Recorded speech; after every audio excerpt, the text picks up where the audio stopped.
The monitor flatlined at 6:47 in the morning. Not a glitch, not a false alarm. The patient's heart simply stopped, and for 3 full seconds, every person in that ward stood frozen. Doctors, nurses, the ward supervisor with her clipboard still raised midair, while the sound carved through the corridor like a blade. Every person except one. She was already moving before the alarm finished its first scream. She crossed the room in 4 strides, called out 2 orders in a voice that didn't shake, and had her hands on the patient before anyone else had even processed what was happening. Around her, people scrambled, equipment rattled, someone knocked over a tray stand and the crash of metal on linoleum was swallowed up by the noise. She didn't flinch. Her hands moved with a kind of economy that had nothing to do with the hospital, that came from somewhere else entirely, somewhere older and harder, and soaked in a different kind of pressure. She brought him back. 40 seconds. That was all it took. And then the ward supervisor pointed at her and said, in front of the entire team, "I want her out of this department by end of shift." That was the morning. By noon, the paperwork was already drafted. By 6 in the evening, a military helicopter would land on the roof of Callaway Regional Medical Center. And nothing. Not the paperwork, not the suspension, not the 3 years of humiliation that had been building like water behind a cracking dam, would ever be the same again. Before you go any further, if this story already has you leaning forward, hit that like button and drop your city in the comments. I want to see how far this story travels. Now let's go. Her name was Mara Voss, 32 years old, 5'6". Brown hair she kept pulled back so tight it looked almost severe against the fluorescent light of the ward. She had gray eyes that most people described, if they described them at all, as quiet. The kind of eyes that watched without broadcasting what they were watching for. She had worked at Callaway Regional Medical Center in Fort Draven, Montana for 3 years. Floor nurse, cardiac unit, decent pay, steady hours. The kind of job that looked from the outside like the whole story. It wasn't. Before Fort Draven, before Callaway Regional, before the polyester scrubs and the 12-hour shifts and the charge nurse who called her sweetie when she wanted to condescend and Voss when she wanted to intimidate, Mara had spent 7 years as a combat medical specialist attached to a special operations support element. She had worked in environments where the margin between a correct decision and a dead colleague was measured in seconds. She had treated blast injuries in the field with equipment that would make a hospital supply manager flinch. She had made calls under fire, literally under fire, that required a level of clinical judgment that no textbook had prepared her for, that only experience could build, and that experience had built her into something most people in this hospital would never understand and didn't bother trying to. She didn't advertise it. That was the point. When she'd separated from service, she'd wanted quiet. She'd wanted a place where the stakes felt manageable, where the work was good and clean and nobody was shooting at her. She'd completed her civilian nursing credentials, which had required less time than most, given everything she already knew, and taken the first position that offered a cardiac unit and a city small enough to disappear in. Fort Draven was that city. Callaway Regional was that hospital. For a while, it had been enough. For a while. The trouble with Mara Voss was that she was difficult to dismiss and easy to resent. She was difficult to dismiss because she was very good at her job, not in a way that drew applause, but in a way that other nurses noticed and that patients responded to in that unspoken, instinctive way that sick people respond to competence. She caught things. She flagged discrepancies. She asked the kind of questions that made residents uncomfortable because the questions were correct, and the residents weren't sure how to answer them without admitting they'd missed something. She was easy to resent for exactly the same reasons. The charge nurse on cardiac was a woman named Donna Bleeker, 51, 23 years at Callaway Regional, the kind of institutional memory that came with its own gravitational field. Donna had a way of managing the floor that depended on hierarchy staying clear and unchallenged. New nurses deferred to experienced nurses. Experienced nurses deferred to her. Doctors occupied a separate tier that everyone understood was mostly ceremonial in the daily running of the floor, the real decisions flowing through Donna's morning briefings and afternoon walkdowns. Mara hadn't been hostile to this system. She'd simply, on several occasions, not operated within it. The first time was 14 months ago.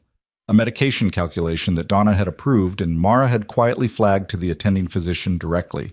bypassing the chain of command that Donna ran her floor on. The patient had been protected. Donna had been furious. The conversation that followed had been brief and surgical.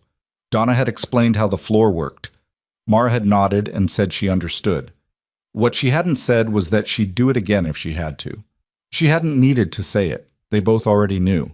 The second time was 8 months ago, a documentation issue that had the potential to create a billing irregularity that could have escalated into something significantly more complicated.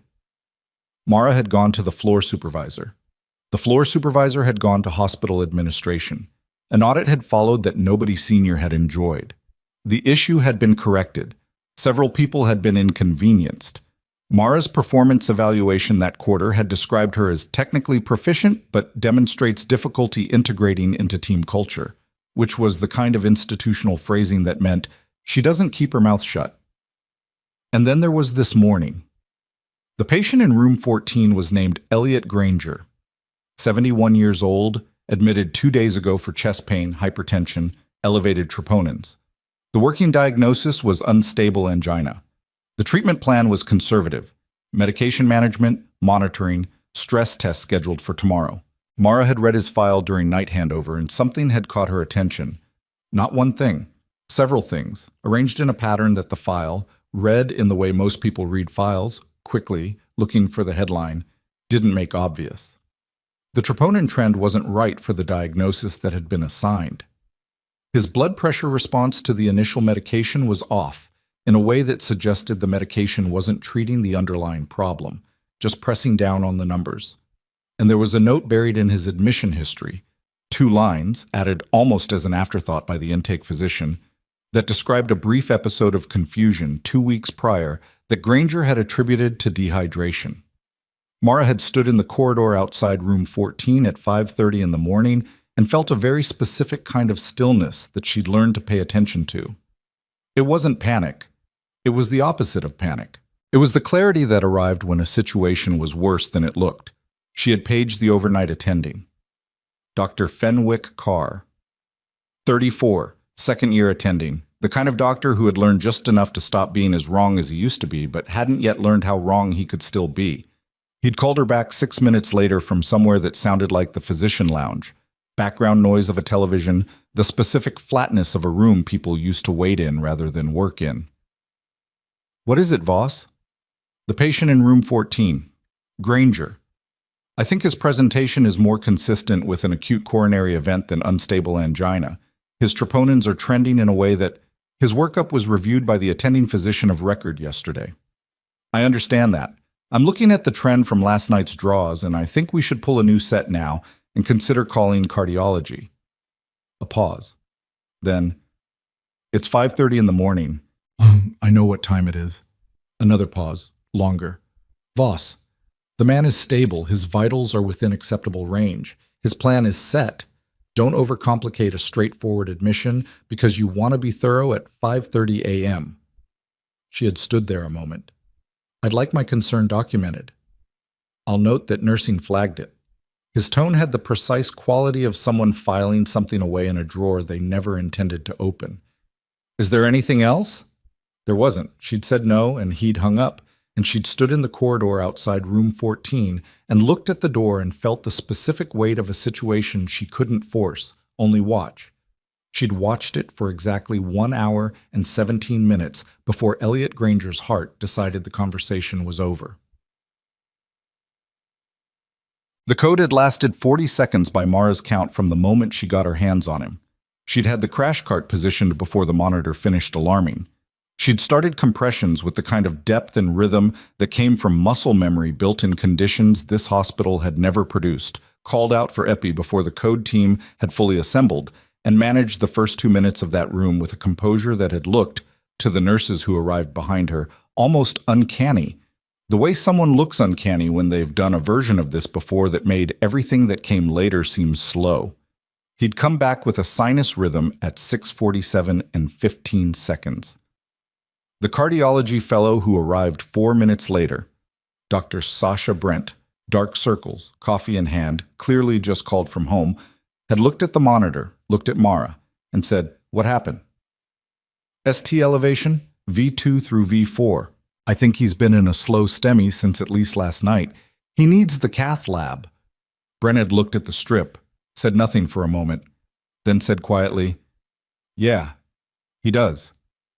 That had been the clinical reality, clean and clear and confirmed by the cardiologist. The administrative reality had arrived 11 minutes later in the form of Donna Bleecker, who had been called in early by a ward supervisor who understood that a code in one of her rooms at 6:47 a.m. required her presence, and who had read the nursing notes, and who had read Carr's documented response to Mara's 5:30 a.m. page, and who had arrived on the floor with the particular energy of someone who had already decided what the story was going to be. "Voss," Donna said her name the way you say the name of something you've decided to end. "My office." The office was a small room with a glass partition that made privacy theoretical. Donna sat. Mara stood, because Donna hadn't offered her the chair, and Mara wasn't going to ask for it. "You overstepped this morning," Donna said. Mara looked at her. The patient went into cardiac arrest. After an appropriate treatment plan had been established by the physician of record, reviewed, and documented. Donna set a folder on the desk. It was already thick. "You circumvented the care team structure by paging an overnight attending with concerns that had already been addressed." They hadn't been addressed. They'd been dismissed. Donna's eyes narrowed a fraction. "Do you understand what that folder is?" Mara understood what the folder was. "This is the second formal review in 8 months, Voss. The first one put you on a performance improvement plan. This one," Donna pressed her fingers flat on the folder, "is going to the department director today, with my recommendation that your assignment to this floor be terminated pending investigation." Mara said nothing. "You are not a physician," Donna continued. "You are not a diagnostician. Your job is to execute the care plan, document accurately, and communicate through the appropriate chain, not to go around attending physicians at 5 in the morning because your gut tells you something." "My gut was right. Your ego almost caused a crisis of coordination in this unit during an acute event."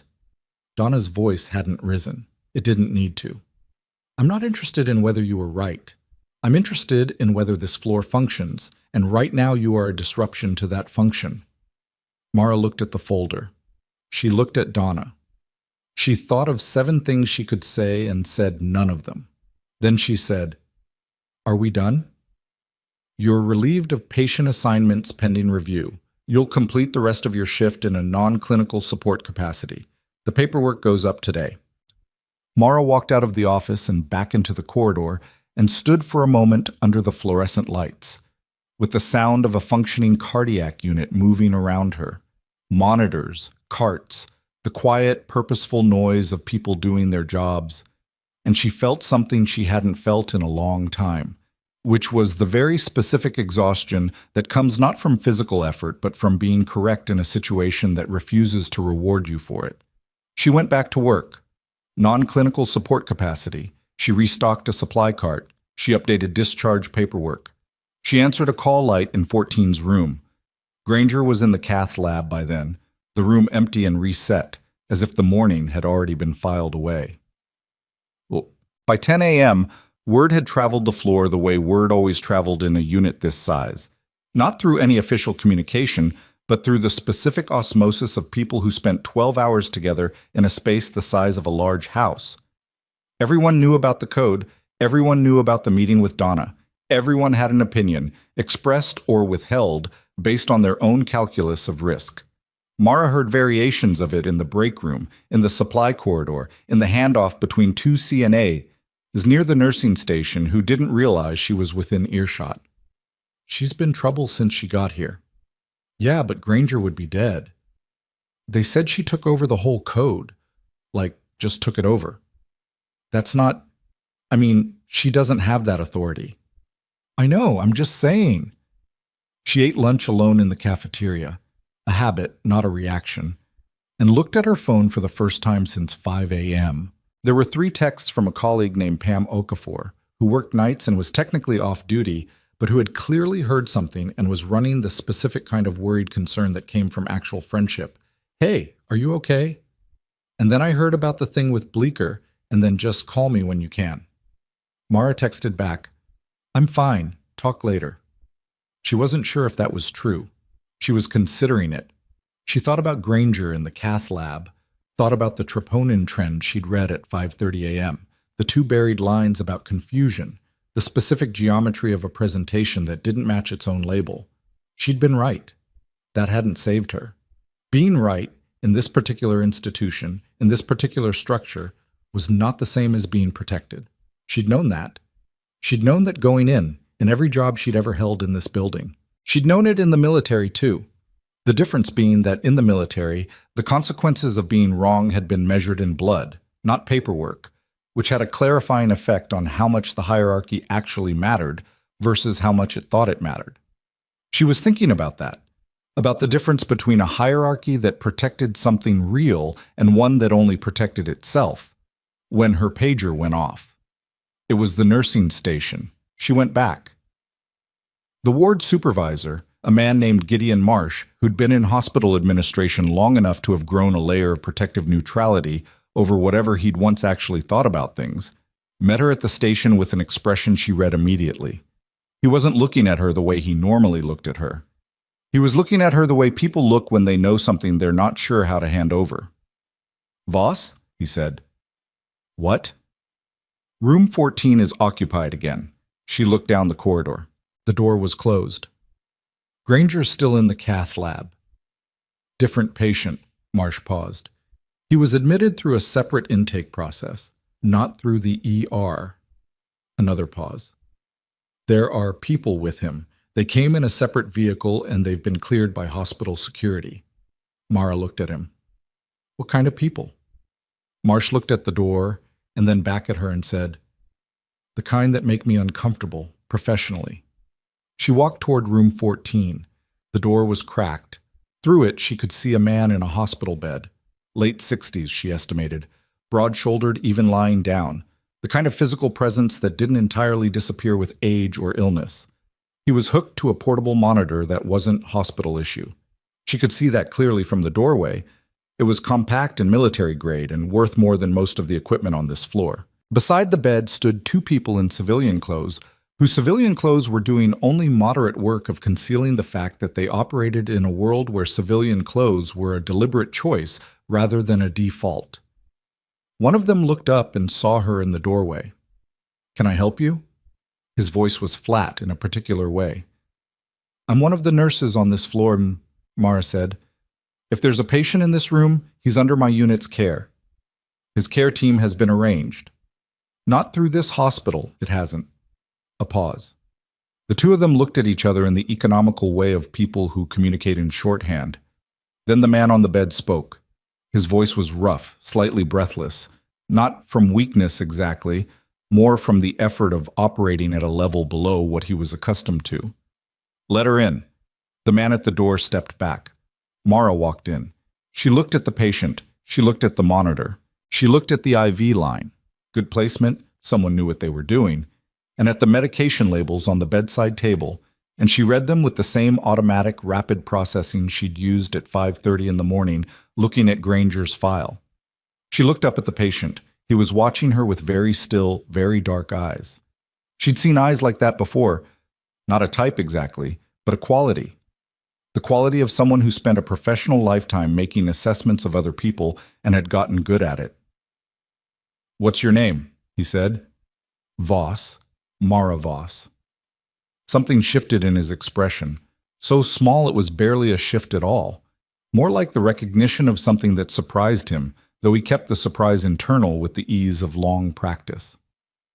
"You're the nurse from the code this morning," he said. She looked at him. "How do you know about that?" He didn't answer that. He looked at his monitor and then back at her. "What do you see?" It was a strange question. She answered it anyway because the alternative was asking why, and she didn't want to spend the time. She looked at his monitor. She looked at him, his color, his breathing pattern, the slight tension in his jaw that wasn't quite pain but was adjacent to it. She looked at the medications. "Your rate's irregular," she said. "Has been for a few hours, I'd guess. You're being managed with something that's keeping it from escalating, but it's not." She stopped, looked at the label more carefully. "This isn't the right medication for what I think is happening." The two men in civilian clothes had gone very still. The patient almost smiled. "Tell me what you think is happening." I think you have more going on than whoever put this treatment protocol together had access to. I think someone made a decision with incomplete information, and now you're sitting in it." She looked at him steadily. "I'd want more information before I said anything definitive." "That's what I was told about the nurse this morning," he said quietly. "That she flagged something everyone else missed, that she pushed back on the attending, that she saved a man's life while they were writing the paperwork to fire her." He looked at her. "I wanted to see if that was true." Mara held his gaze. "Why?" He opened his mouth to answer, and then the rooftop access alarm at the end of the corridor went off, and through the window behind the patient's bed, Mara could see the rotors of a helicopter descending out of the Montana sky. Not a medevac helicopter, not a news helicopter, but a military transport, its markings clear even at this distance, dropping toward the rooftop with a purposefulness that had nothing to do with emergency medicine and everything to do with something else entirely. Something that was about to land on top of everything that had already happened today and change the shape of every single piece of it. The patient looked at her with those still dark eyes. "They're here," he said. The rotor wash hit the rooftop access door hard enough to rattle the hinges. Mara heard it from inside room 14, that deep pressurized thudding that she hadn't heard in 3 years, but her body remembered before her mind caught up with it, a physical recognition that moved through her chest like a key turning in a lock. She'd forgotten was still there. She didn't move toward the window. She stayed where she was, beside the patient's bed, and looked at the man whose name she still didn't know and kept her hands very still. "Who's on that helicopter?" she said. "Someone who came a long way very quickly." He said it without drama, which somehow made it worse. That tends to mean the situation has been reevaluated. The 2 men in civilian clothes were already moving, not panicked, not rushed, but with the precise economy of people executing a plan they'd rehearsed. One went to the door and opened it and said something quietly into the corridor. The other checked the patient's monitor, made a note on a device Mara didn't recognize, and then looked at her. "You should step outside," he said. "He's a patient in my unit." "Ma'am, unless you have documentation transferring his care to a separate medical team, he is under this hospital's responsibility, and I am his floor nurse." She held the man's gaze. "So unless that documentation exists, I'm staying." The man looked at the patient. The patient said nothing. The man looked back at Mara and stepped aside. The rotor noise peaked and then cut. In the silence that followed, Mara heard boots on stairs, not the elevator, the stairwell, which meant whoever was coming had either been told the elevator was unreliable or had never used elevators by default. She heard the stairwell door at the end of the corridor open. She heard the specific quality of a group of people moving with purpose through a space that wasn't built for them. The door to room 14 opened fully. 3 people came in. 2 wore the kind of civilian clothing that the other 2 men in the room wore. Functional, anonymous, wrong for a hospital, in the particular way of people who dressed for environments that required different things. The third person wore a uniform. Mara looked at the rank insignia and did the math without meaning to. Brigadier General. 1 star. The uniform was Army, and the man wearing it was somewhere in his late 50s, compact, with a jaw that looked like it had been set against something difficult for so many years, it had simply stayed that way. He looked at the patient in the bed first, then he looked around the room, then his eyes landed on Mara. "Who are you?" he said. Not hostile, just the question, delivered the way someone asks a question when they intend to actually use the answer. "Mara Voss, floor nurse, cardiac unit." He looked at her for a moment longer than the question required. "Voss." "Yes, sir." Another beat. He turned to the patient. "Harlan, how are you doing?" It wasn't quite a question. The man in the bed, Harlan, made a short sound that wasn't quite an answer. "Better than I was 2 hours ago." His eyes moved briefly to Mara. She flagged the medication. The general, she still didn't have a name for him, looked back at her. "What did you flag?" The treatment protocol he arrived with isn't matching his presentation. Whoever set it up was working with incomplete information or made a judgment call that's managing the symptoms without addressing what's generating them. His rhythm's been irregular for at least 3 hours by my read. The medication is suppressing it without stabilizing it. She paused. I'd want a cardiology consult and a full panel before I said anything more definitive. The general was quiet for a moment. Then he said to the room in general, "Get cardiology up here." And then to Mara, "Not the hospital's cardiology, ours. You have a cardiologist on that helicopter." "We have a cardiologist 40 minutes out by vehicle. He was on the ground before we were." Mara absorbed that. "Okay. Then, what's his underlying history? Because I need more than what's on that portable monitor." The general looked at her steadily. "That's classified. His cardiac history is classified. Aspects of it." She looked at him. "Then I'm going to need whoever you have in that vehicle to talk to me directly when they arrive, because I am not going to manage a patient blind because his medical history is inconvenient."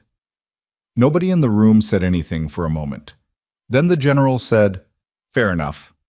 And the way he said it, not conceding exactly, but acknowledging, told her something about how he operated. He was the kind of person who recognized a correct position when he heard one, even when it complicated his own. She'd worked for people like that. She'd also worked for people who were the opposite. She knew the difference immediately, and the difference mattered enormously. The next 40 minutes were controlled chaos, which was the best kind of chaos because at least someone was controlling it. Mara pulled Granger's room, still listed on the board as his, administratively, because the hospital's patient management system hadn't been updated to reflect the new occupant, which was apparently deliberate, out of the active assignment rotation by the simple method of telling the ward clerk that the room was undergoing equipment maintenance.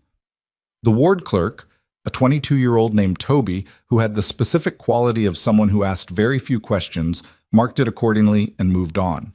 The two men in civilian clothes, she'd assigned them the working names left and right in her head because nobody had introduced themselves and she needed to refer to them somehow. Established a position in the corridor outside the room that was technically not blocking traffic, but practically made it clear that unannounced entry was not going to happen. Two nurses and one CNA walked past, clocked the situation, and found somewhere else to be. That was fine. That was manageable. What was not manageable was Donna Bleecker.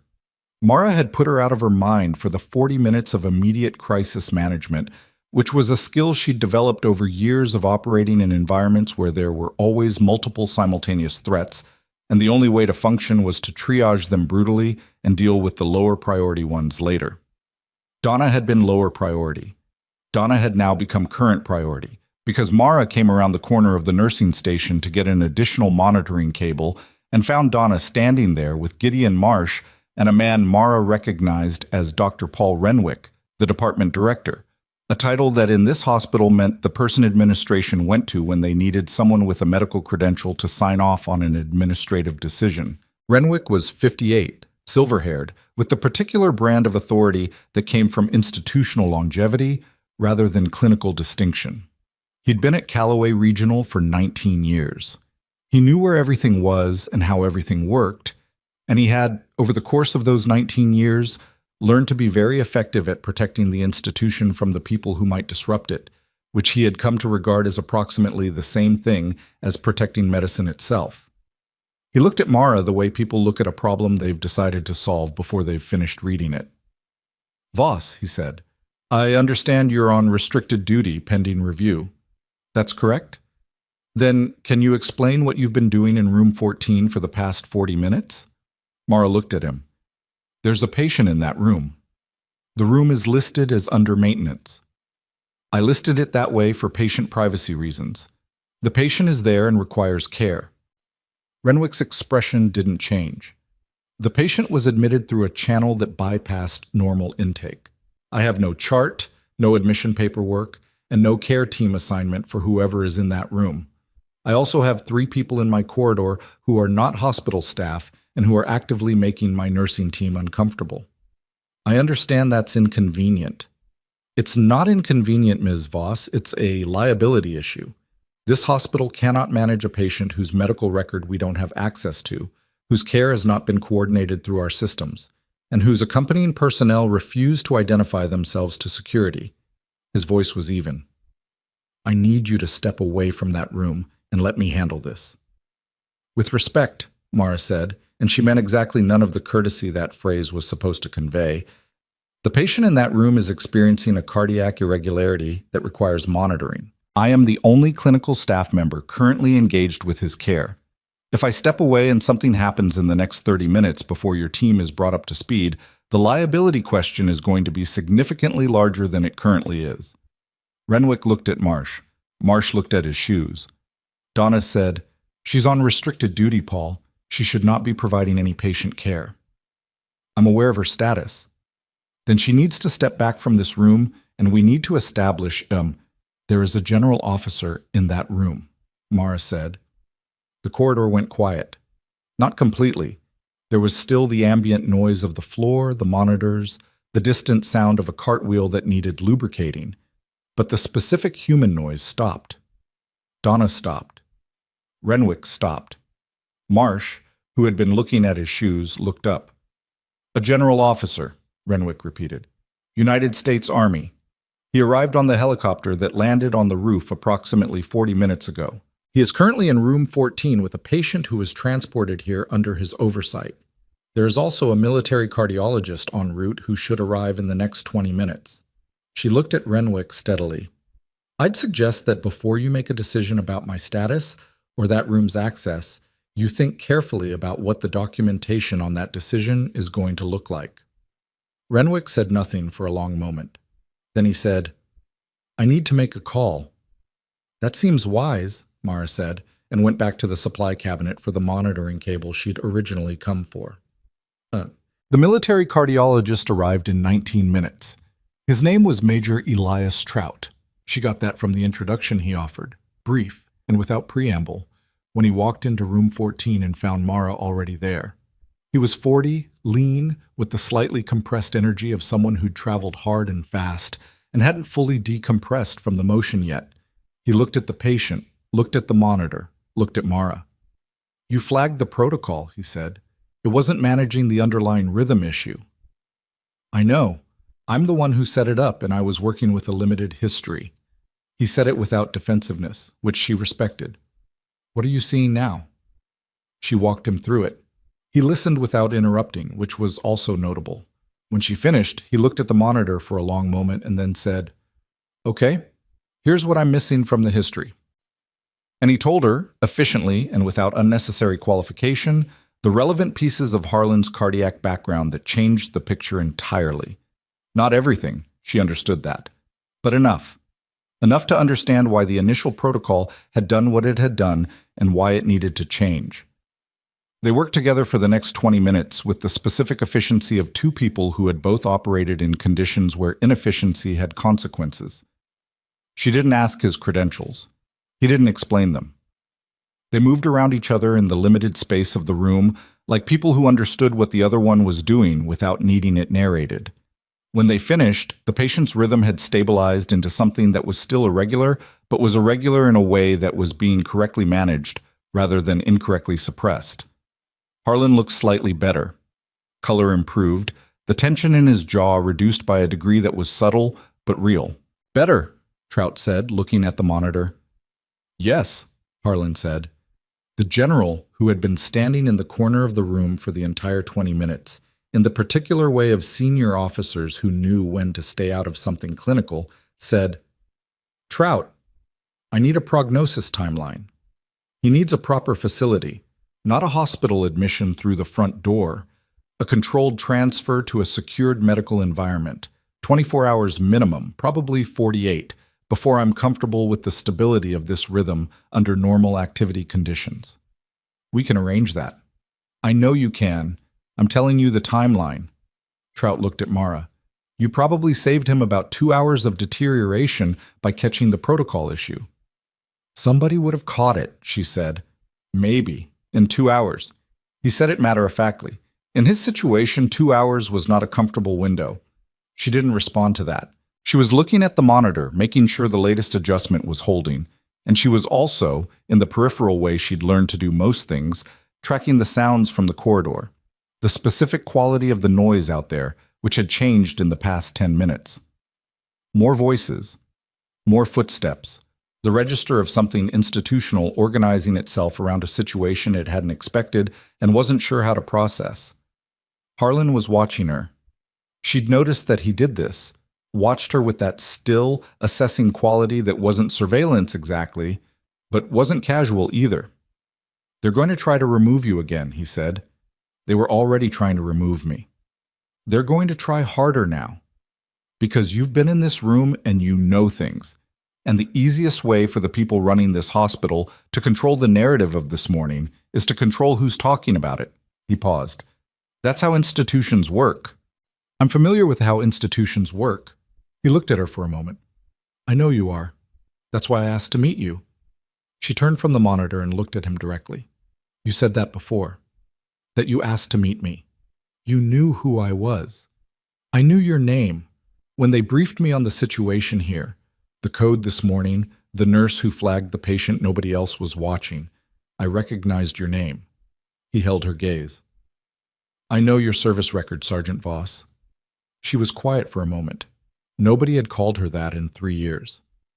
That was a different job, she said. It wasn't a different person. The general hadn't moved from the corner. He was looking at her now, too, and the way he was looking at her was the same way he'd looked at her when she'd first said her name, that flicker of recognition that he'd kept internal. She looked back at him and said, because she needed to understand the geometry of this. Do you know me too? He said, Fort Cresson, 2019. She took a breath. Fort Cresson, 2019. A training exercise that had gone wrong in the third day in a way that training exercises sometimes went wrong, the kind of wrong that produced casualties, and the medical response that had come after it had been reconstructed in the after-action review 4 months later. And the reconstruction had included a detailed analysis of the decisions made by the medical element in the first 6 minutes that had kept 3 casualties in the category of injured rather than killed. She had been the medical element in those first 6 minutes. She'd been 28 years old. That was a long time ago, she said. 5 years. The general looked at her with that same quality she'd seen in Harlan. Not warmth exactly, but something adjacent to recognition, which in its own way was more significant than warmth. You were good at your job, Sergeant. I'm good at this job too, she said. That's apparently the problem. The general almost smiled. Yes, he said. It is. She found out the shape of the problem at 2:15 in the afternoon. By then, she'd been navigating the floor for 6 hours in the strange, suspended state of someone who has been simultaneously threatened with termination and assigned to the care of a patient who had arrived with military oversight. The contradiction of those two things, the paperwork going up to Renwick's office, the general in room 14, had created a kind of institutional paralysis that Mara had used deliberately to keep working. Nobody had formally stopped her because nobody had yet resolved the larger question of what exactly was happening on the 4th floor and what authority it fell under, and in the gap between those unresolved questions she had simply continued doing her job. The problem, as it turned out, had 2 parts. The first part she found in the medication records. She hadn't gone looking for it specifically. It had come to her the way things sometimes did, through the accumulated attention she paid to every patient file on the floor as a matter of habit, the habit of someone who had learned that overlooked details had consequences. She was updating documentation at the nursing station when she pulled the medication administration record for a patient in room 9, a 64-year-old woman named Vivian Marsh, no relation to Gideon, admitted 3 days ago for a post-surgical follow-up. And she noticed a discrepancy between the prescribed dosage and the administered dosage that was small enough to look like a rounding choice and large enough to matter if it was a pattern. She pulled the records for the previous 2 days. It was a pattern. She sat with that for a moment. It could be several things. It could be a transcription error that had never been caught.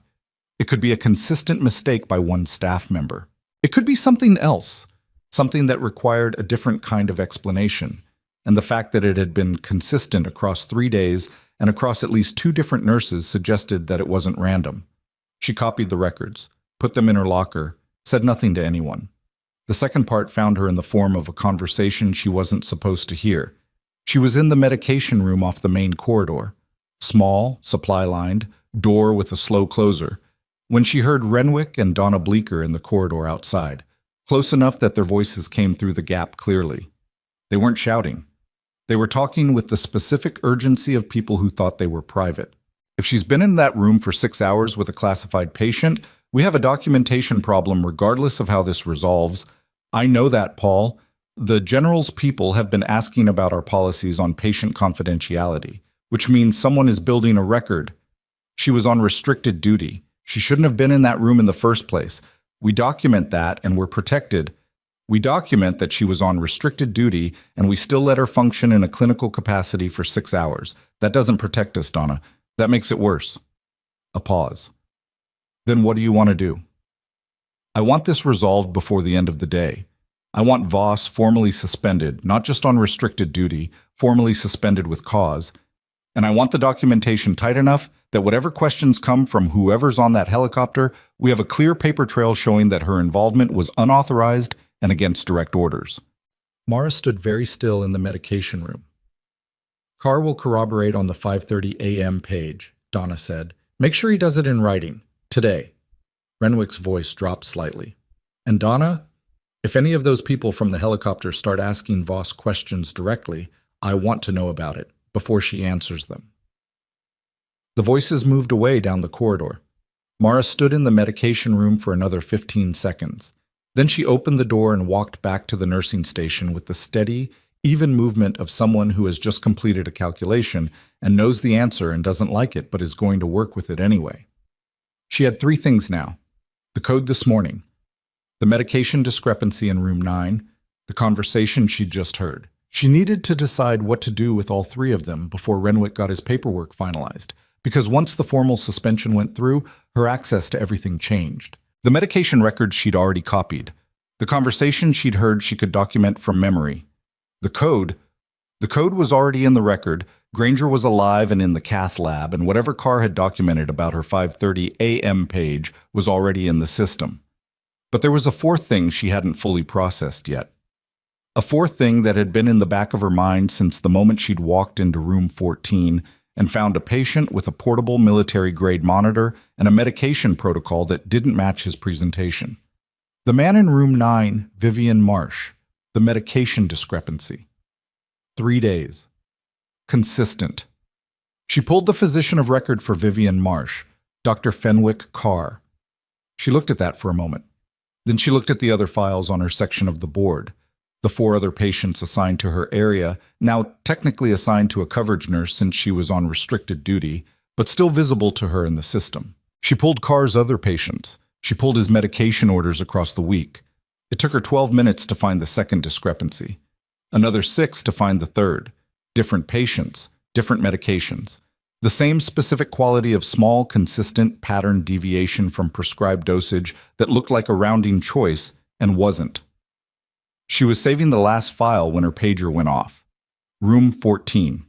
She went at a walk, not a run, because running in a hospital corridor when you're trying not to attract attention is counterproductive. She pushed open the door. The general was standing. Trout was at the monitor. Harlan was sitting up, not collapsed, not in arrest, but sitting up with a different quality to his alertness that she read immediately as, "Something happened while you were gone, and I want to tell you before someone else does." "There's a federal team 20 minutes out," the general said. "Joint task force. They've been moving on a separate track from us. This hospital flagged on their radar 2 months ago. We didn't know that until 40 minutes ago." Mara looked at him. "Flagged for what?" The general looked at Harlan. Harlan looked at Mara. "Your physician of record," Harlan said. "Carr. He's been on a watch list for 8 weeks. Medication irregularities across multiple patients. The pattern only became visible when they started cross-referencing facilities." Mara's copy of the records was in her locker. "How many patients?" she said. 11 confirmed. Possibly more." The general's jaw was set in the way she'd noticed earlier, so hard and permanent. 2 of those patients are deceased. The working assessment is that the deaths were listed as natural causes. She stood with that for a moment. The fluorescent light buzzed. Somewhere down the corridor, a monitor alarmed briefly and then silenced. "The medication orders I found an hour ago," she said. "I have copies." Harlan looked at her. "You found it. 3 patients. I didn't know the context." She looked at the general. "I need to know, is the federal team coming here for Carr specifically, or is this a broader sweep?" "Carr and at least 1 other member of the administrative team. We don't have the full scope yet." He looked at her steadily. Voss, by the time that team arrives, the people running this hospital are going to try to make you the story. The unauthorized nurse, the insubordinate staff member who violated orders. They've been building that paper trail since this morning. I know. I heard them. Then you understand that the next 20 minutes are important. She understood. She'd been understanding it since 5:30 in the morning when she'd made the call that nobody had wanted to receive, since Donna Bleecker had called her into that office with the thick folder already waiting on the desk, since she'd walked into room 14 and found a patient nobody had told her about and made a decision about him based on what she could see rather than on what was convenient. "What do you need from me?" she said. "Everything you have," the general said. "Documentation, observations, timeline, everything." "And Carr's patients who are still admitted," Trout said from the monitor. "We're pulling a welfare review on every current admission under his care. But that's going to require—" "I know those patients," Mara said. "I've been on this floor for 3 years. I know their files." She looked at the general. "Give me 15 minutes before that federal team arrives." The general looked at her for a moment, then, 14, he said. "The convoy's moving faster than projected." She was already at the door. She had copies in her locker. She had 3 years of observations in her head. She had a timeline that started at 5:30 a.m. with a phone call nobody had taken seriously and ended here, in this room, with the rotors of a military helicopter still cooling on the roof above her. She pushed through the door and into the corridor and moved toward the nursing station at the steady, purposeful pace of someone who knew exactly what she was doing and why and what the cost of being slow about it was going to be. And as she passed the closed door of Renwick's office, she could hear, faintly, the specific sound of a phone call being made. The voice low and pressed with the urgency of someone who had just realized that the situation had grown past the size of the box they'd built to contain it. But then she heard something else. Something from the stairwell at the end of the corridor. Not one set of boots this time. Multiple sets. Moving fast. The sound of equipment. The specific compressed noise of a team on a timeline. She stopped. Looked at the stairwell door. It opened before she reached it, and the first person through was a woman in federal law enforcement clothing with a badge already raised and a voice already speaking, not to Mara, but into an earpiece, and behind her came 4 more, and behind them a figure in a dark jacket whose face Mara couldn't read from this distance, but who was scanning the corridor with the particular focus of someone looking for something specific. The figure's eyes found Mara. He changed direction and came directly toward her, and when he was close enough that she could read his expression, what she saw there was not what she'd expected. It was not the flat authority of someone arriving to control a scene. It was something more complicated than that, and more personal. And when he pulled out a credential wallet and opened it, she looked at the identification inside and understood, in the sudden reshuffling way that you understand something when a piece you didn't know was missing finally drops into place. Why his name had registered differently when she'd first seen it on the Federal Task Force communication. Special Agent Warren Voss. Her brother had been working this case for 8 weeks, and he had not told her. She didn't move. That was the first thing. She stood in the corridor and looked at the credential wallet and at the name on it and did not move, because moving required deciding what to do next, and she hadn't finished processing the information yet. 3 years of not hearing from him in any professional capacity. 8 weeks of him working 40 miles from where she stood. The case number on the credential matched the task force designation the general had referenced 14 minutes ago. Warren closed the wallet. He looked at her the way he'd been looking at her since he changed direction. Not the way a federal agent looks at a witness, but the way a person looks at someone they were hoping to reach before the situation reached them first. "Mara," he said, "you've been here for 8 weeks. The investigation? 8 weeks, Warren." He exhaled through his nose. "I couldn't tell you. Active federal investigation, ongoing surveillance. I couldn't compromise the— I know why you couldn't tell me." She cut him off, not with anger, but with the flat precision of someone setting a boundary they'll deal with emotionally later. "I'm not asking you to explain it right now. I'm telling you I understand it, and we're going to talk about it when this is over." She looked past him at the team fanning out behind him. "What do you need from me right now?" Something in his face shifted. The relief of someone who'd expected a worse version of this conversation. "Everything you have on Carr. Documentation, observations, timeline. I have copies in my locker. 3 patients. Medication discrepancies across a minimum of 5 days. She was already moving toward the nursing station. There's a fourth patient I flagged this morning, Granger. He's in the cath lab. What happened to him is in the system. The 5:30 page to CAR, his documented response, the code at 6:47, the cardiology consult. She stopped at the station and reached for the locker key she kept clipped inside her badge lanyard.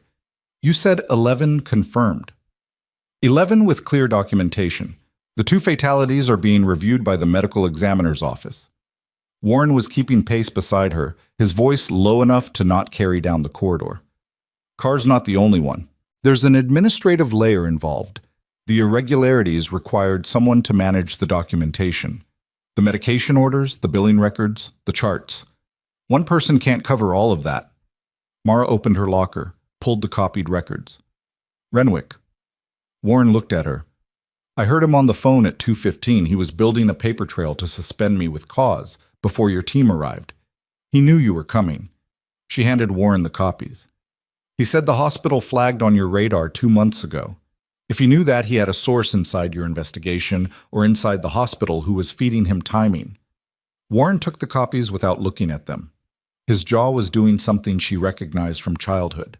The slight tightening of someone who's just had a piece of information land that changes the shape of a problem they thought they understood. That's a bigger issue than we currently have documentation for. I know. I'm telling you what I heard. She shut the locker. There's something else, room 14. The general's patient. You know about him. He's the reason the timeline moved. When the military element arrived here, it overlapped with our operational window in a way that required coordination we hadn't planned for. He paused. His presence complicates the scene management. His presence is why I'm still standing here having this conversation instead of suspended in a back office somewhere. She looked at her brother steadily. He knew my service record. He asked for me specifically after the code this morning. Warren's expression was unreadable for a moment. Then, we'll need a statement from you, full timeline, starting from the 5:30 page. I know. It's going to be used in federal proceedings, Mara. Everything you say, Warren. She looked at him. I know what a federal statement is. I've given them before. A pause. I know what testimony is. I know what documentation does. I know what happens when you put something in the record and what happens when you don't. Another pause, shorter. I've been putting things in the record since 5:30 this morning and nobody wanted to hear them. I'm not going to stop now. He held her gaze for a moment. Then he nodded once, the small nod of someone who's done arguing something that was never actually in dispute. Mom. The arrest of Fenwick Carr happened at 3:41 p.m. in the physician lounge on the 3rd floor, and Mara wasn't there for it. She was in a conference room on the 4th floor with Warren and 2 other agents and a court recorder, and she was giving her statement in the methodical, precise, chronologically ordered way she'd given after-action reports. Starting with the observation, moving through the decision, documenting the response, noting the result. The recorder's machine made a quiet, mechanical rhythm in the background. The agents asked questions that were mostly clarifying, the kind that filled in the edges of a timeline they'd already partially constructed from other sources. She heard the commotion from Carr's arrest through the floor, muffled, the specific quality of a disruption that the building's walls reduced to vibration rather than detail. One of the agents looked up. Warren didn't. Keep going, Warren said. She kept going.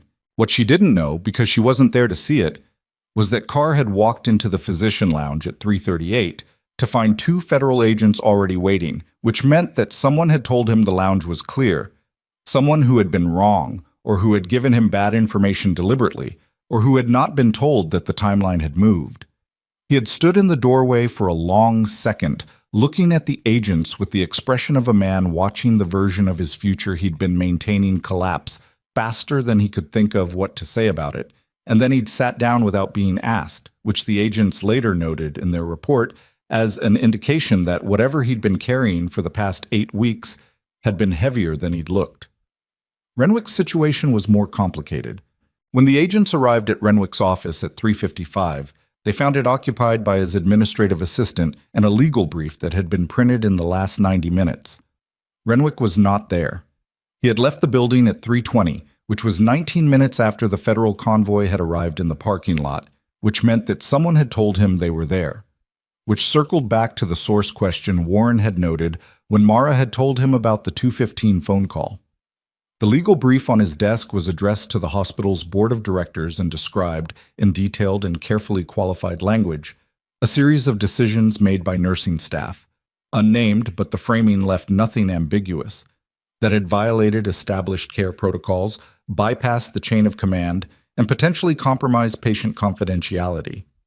It had been prepared by a law firm retained by Renwick personally, not by the hospital. Warren's team photographed every page of it. Donna Bleecker was in the building. She was found in the medication storage room on the 4th floor, which Mara noted when she was told about it later, with the specific irony of someone who appreciated the location. Donna had not run. That was the thing about Donna. She was not a runner. She was an institution, and institutions do not run. They resist. And resistance in Donna's case meant she sat down when the agents arrived and said, in her flat, measured way, that she wanted her attorney, which was her right, and which she exercised the way she exercised most things, efficiently and without drama. Mara was told none of this in real time. She finished her statement at 4:22, signed it. The recorder packed up. The agents thanked her, not effusively, professionally, which was the right register, and left her in the conference room with Warren and the specific silence of a space where something important had just been completed. Warren set a paper cup of coffee on the table in front of her. She didn't know where it had come from. She didn't ask. "Carr's in custody," he said. "I know, I heard it." Renwick left the building before we reached him. She absorbed that. He had a source. "We're working on it." He sat down across from her. "Donna Bleecker is here. Lawyered up immediately." "That's Donna." She picked up the coffee. It was bad, hospital grade, from a machine somewhere. She drank it anyway. "The 11 patients. The welfare review is in progress. The 2 fatalities." He stopped, started again. "The ME's office has both cases. We don't have a finding yet. But based on what we're seeing in the medication records, the working assessment is that the dosage deviations were consistent, targeted, and not accidental." She sat with that. Not with the clinical part of it. She'd processed that when she'd found the records this afternoon. The part of her that had been trained to assess situations had moved through it and filed it and continued functioning. She sat with the other part of it, the part that was about a 64-year-old woman named Vivian Marsh in room 9 who had been receiving the wrong dose for 3 days and who was alive because Mara had been thorough at a nursing station while waiting for a monitoring cable. The part that was about 2 people who hadn't been. "Why?" she said. Warren looked at her. "Why were they doing it? Carr? The administrative layer, what was the mechanism?" Warren was quiet for a moment. "The current working theory is insurance fraud at the core. Patients on specific billing tracks were being managed in ways that extended their stays, compounded their conditions, created grounds for additional procedures. The medications were part of that, keeping certain patients in a state that required more intervention, more billing cycles." He paused. "The fatalities may have been miscalculations. Or they may have been patients who became liabilities when their conditions were documented in ways that could have raised questions." Mara looked at the table, at the paper cup, at the window, which showed a rectangle of late-afternoon Montana sky, pale blue going gray at the edges. "Granger," she said, "not connected to Carr's patient list. His admission was legitimate. He came in through the ER with real symptoms. What happened to him was a misdiagnosis and a dismissive attending." Warren looked at her. "If you hadn't flagged it at 5:30, he'd have died before Carr's patients were even on anyone's radar." She didn't answer that. There was nothing to answer with that would have been adequate. She was thinking about Donna's folder, the thick one, already prepared, sitting on the desk before the conversation had even started. The performance improvement plan, the restricted duty. The phrase technically proficient but demonstrates difficulty integrating into team culture, written by someone who had considered the ability to stay quiet in the face of something wrong a form of professionalism. She was thinking about 3 years of that. Warren said quietly, "You okay?" "I'm processing," she said. "That's not the same as okay." "No." She drank the rest of the bad coffee. "It's not. They sat in the silence for another moment. The kind of silence that exists between two people who grew up in the same house and learned the same lesson about the cost of saying things in front of the wrong people, and were now, in their separate careers, still paying the various invoices that lesson had generated. Then Warren's radio crackled. He listened. His expression shifted. Not alarm, something more contained than alarm. The look of someone receiving information that changes the immediate priority structure. He stood. I have to go. What is it?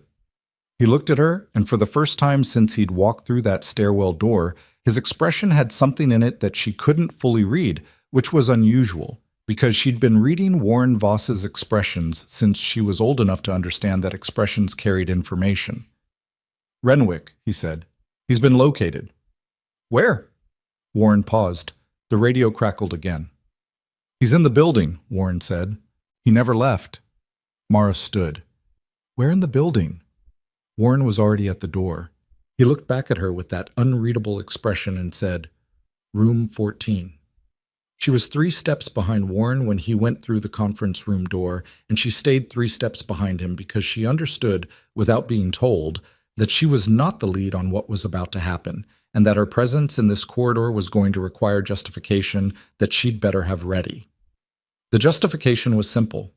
Harlan was her patient until someone formally transferred his care, and nobody had done that. And the paperwork that would have ended her assignment to this floor hadn't been finalized before the federal team arrived.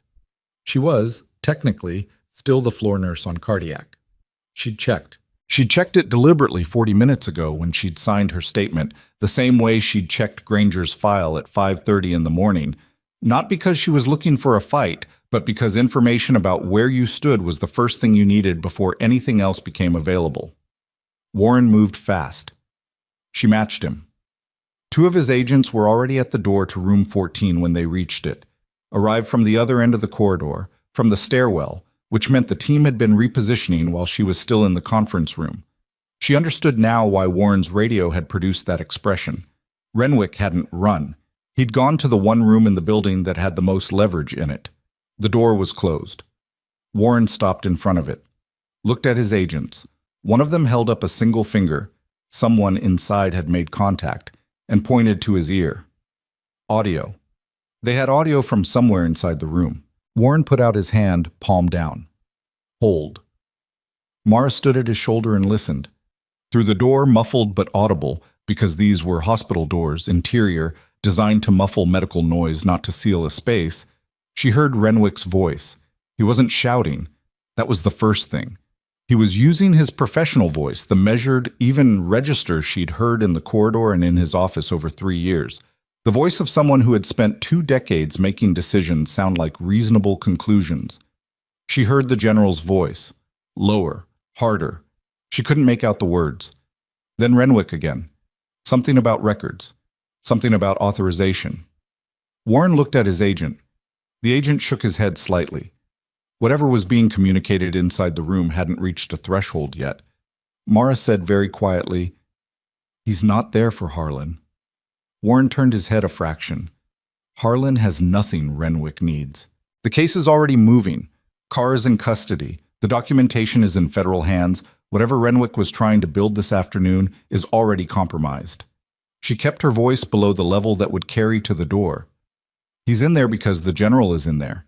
Because a general officer is the highest-ranking piece on the board right now, and Renwick spent 19 years learning how institutions work. And what he's trying to do is make a case, to the general personally, that what happened here can be explained in a way that preserves something. Warren looked at her for another second. Then he looked at the door.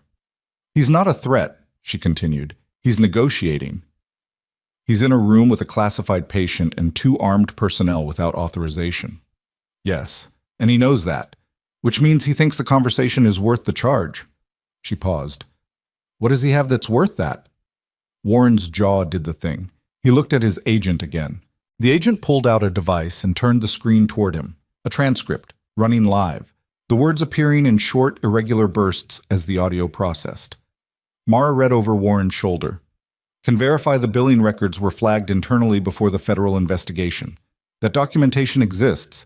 If it's presented correctly, it demonstrates the hospital's administrative team was already working toward. The general's response came through as fragmented, stripped by processing. Carr's orders. Your signature. Renwick again. Co-signed under an approval structure that Carr controlled. I can demonstrate my role was... Warren stopped reading. He looked at Mara. He's trying to frame himself as a co-opted administrator rather than a principal actor. And he needs the general to carry that framing back up the chain before your documentation establishes something different. She looked at the door. He knows your case. He's been watching it for 2 months. He knows where the documentation is ambiguous. Is it ambiguous? She thought of the phone call at 2:15. Make sure he does it in writing. Today. On him? I don't know. On the cosign structure, maybe? Depends on what the billing records show. She looked at Warren. But I know what I heard at 2:15, and that's not ambiguous. Warren made a decision in the way he made decisions, quickly, without broadcasting the process. He nodded to his agents. One of them opened the door. The room had the particular compressed quality of a space where something had been happening that the arrival of new people immediately changed. Renwick was standing near the window. Not near Harlan's bed, not near the monitoring equipment, near the window, which was the furthest point from the door and the highest ground in a room without meaningful high ground. He'd chosen it the way someone chooses a position when they're not sure what's coming and want as much advance notice as possible. The general was in the chair beside Harlan's bed. He looked, at the moment the door opened, like someone who had been listening to something with the patience of a person who already knew how it ended. The 2 men from left and right, she still thought of them that way, were against the wall nearest the bed. They hadn't done anything to stop Renwick from entering, she realized. They'd let him come in and talk because someone, the general, almost certainly, had decided that a man making his case in an audio-monitored room was more useful than a man removed and lawyered up immediately. Renwick looked at the door, looked at Warren, looked at Mara.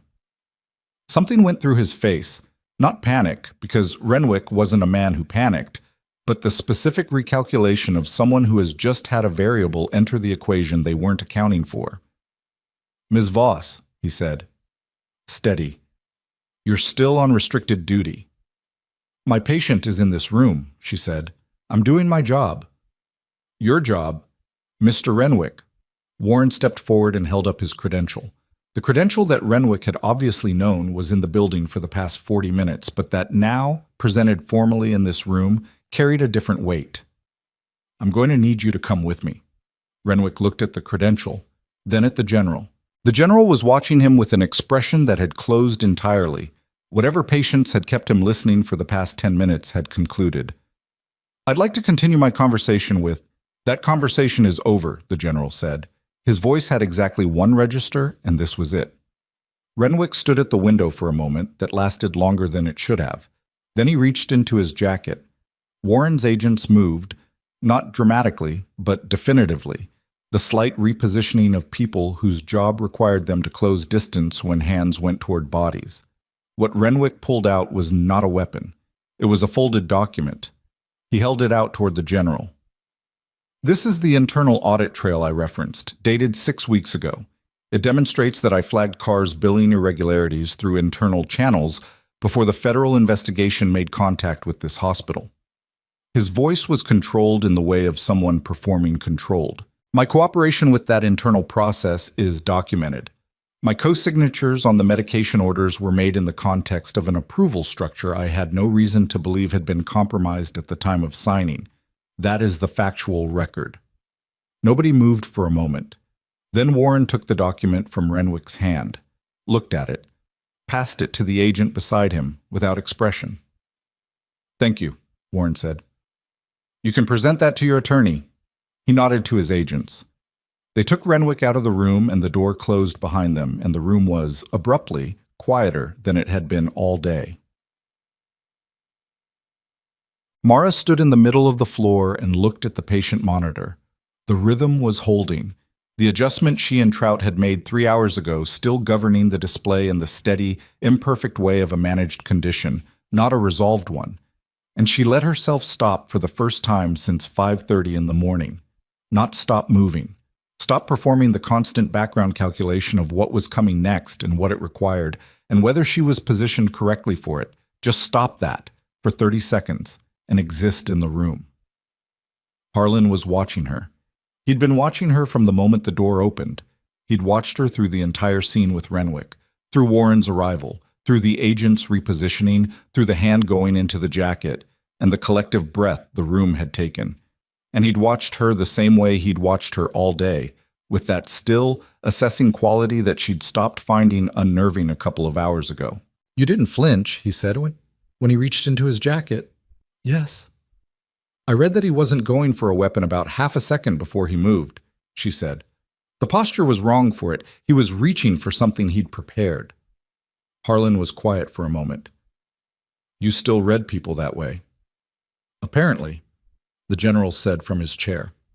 "For the record, I wasn't going to let him use that document the way he intended. The internal audit he filed 6 weeks ago was incomplete and selectively scoped.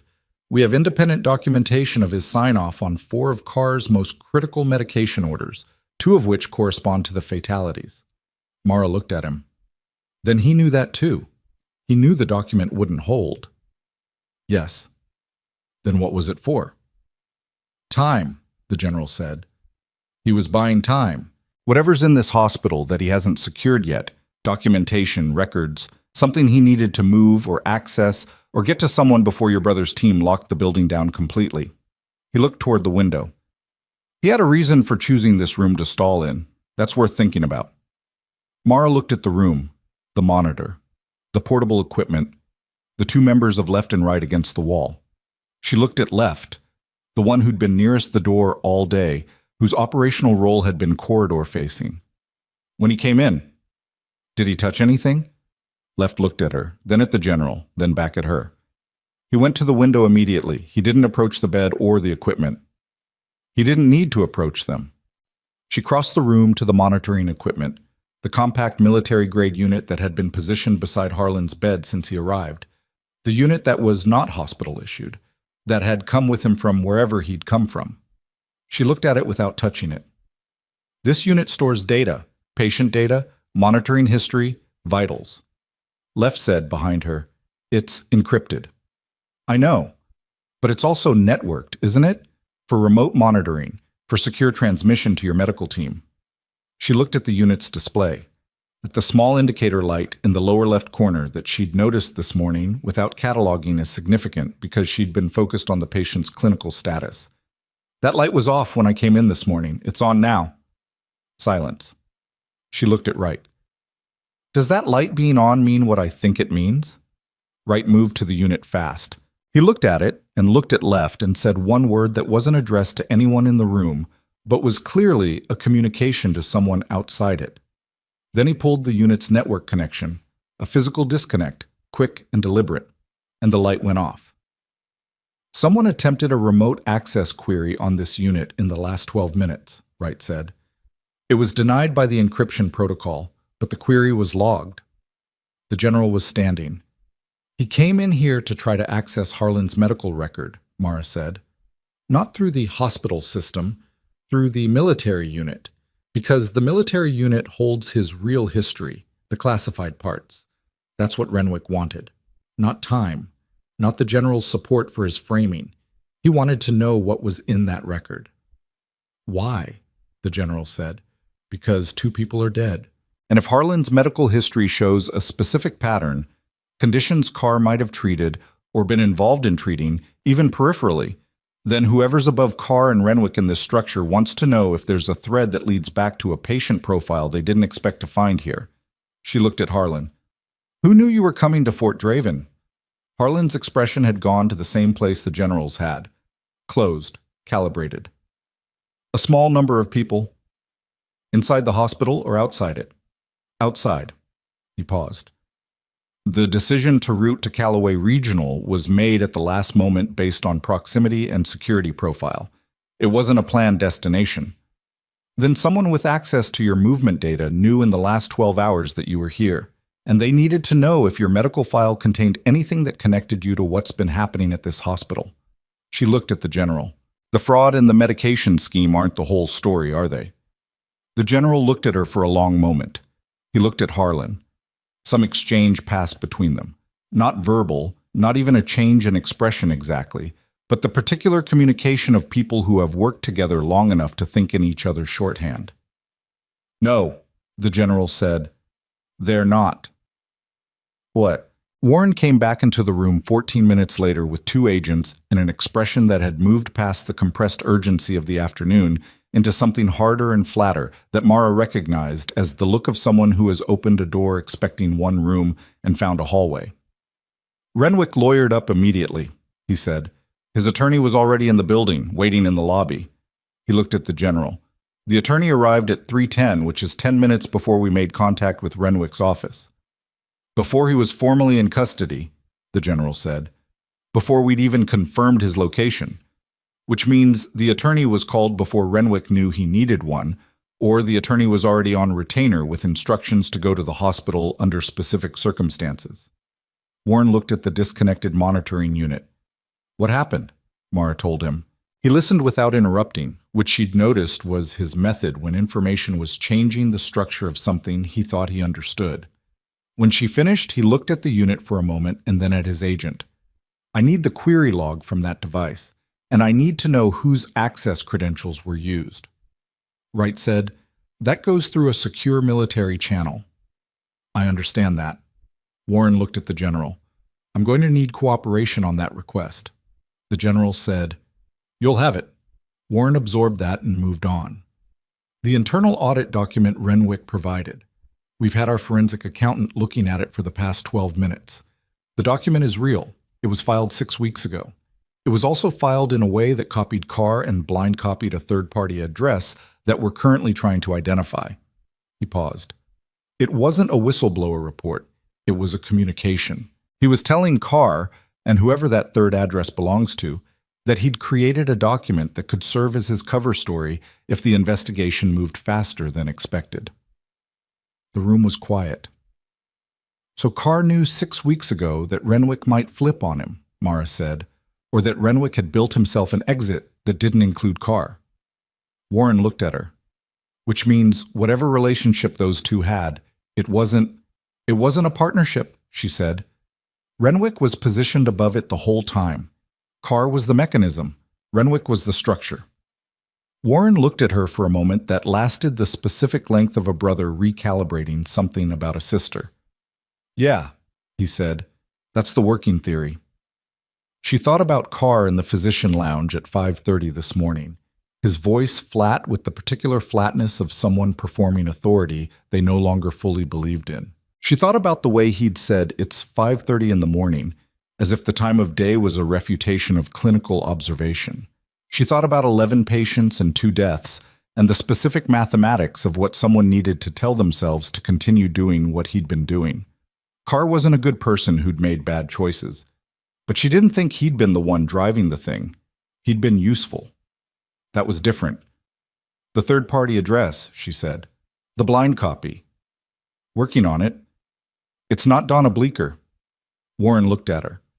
Donna Bleecker ran the floor. She managed access and documentation and the day-to-day structure that made it possible for Carr's orders to go through without triggering flags. But she's not someone who thinks in blind copies and cover documents. She's someone who thinks in hierarchy and procedure. Mara looked at the window. She's a layer, not the top. We're aware there may be additional actors. I'm not telling you your job.